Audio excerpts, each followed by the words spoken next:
when we're not limited by words, we are limitless. Jill Sunshine says that's just one lesson she learned from her mom as well as Mom-ese. What? She's going to tell us why she does have the ultimate mom-ola. All these kind of cool, fun, hip words that you grew up with. Good to have you here today, Jill. Thank you for having me. Now, you and your mom, you grew up here in San Diego, in El Cajon, and you love writing, as does your mom. So you guys went to a workshop. Tell me a little bit about the workshop.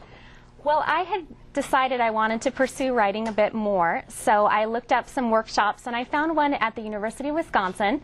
So I called my mom up, and I said, you and I have both always wanted to write. Would you like to come with me? And she said, sure.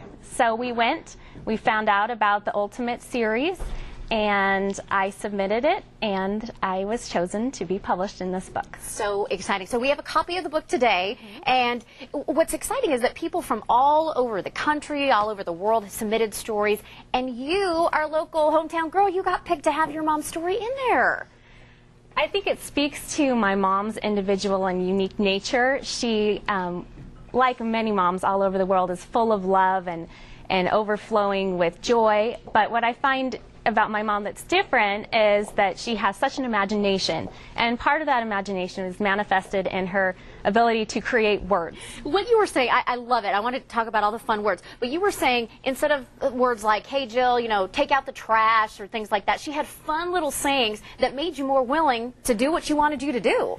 Exactly. If it was time to take out the trash, she would say trashola abenzola, and it sounded less like a chore, and I would take out the trash, and everybody in the family just knew that, and I assumed other families were like that, but as I've grown up, I've realized that my mom is quite unique. And we have a couple pictures of you and your mom, and her name is Donna Watson, yes. Also a teacher. So, you know, I mean, your mom obviously had a huge influence on you. You grew up, and now you're doing what she does, a teacher too. Yes, we both teach in El Cajon, and in fact, sometimes I teach her students that she taught in 2nd grade. I'll teach them once they've gotten to 9th grade.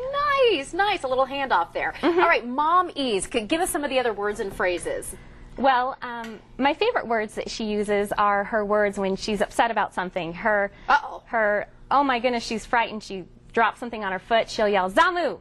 And she never ever would yell a curse word in front of us. It was always something she made up, so that we grew up knowing that those words were acceptable, but other words were not. That is so wonderful. So the flavor of the story that you wrote was about how her Mom-ese really influenced you and you know, made you grow up to be the wonderful writer and teacher and person you are today. Thank you. I feel like creating words is similar to creating a story, is similar to creating a life.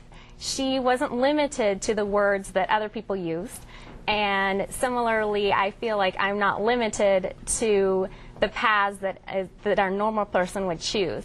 So I feel like she's just let me see that I can use my imagination and build the life I would like. What's your favorite Mom-ese word that she uses?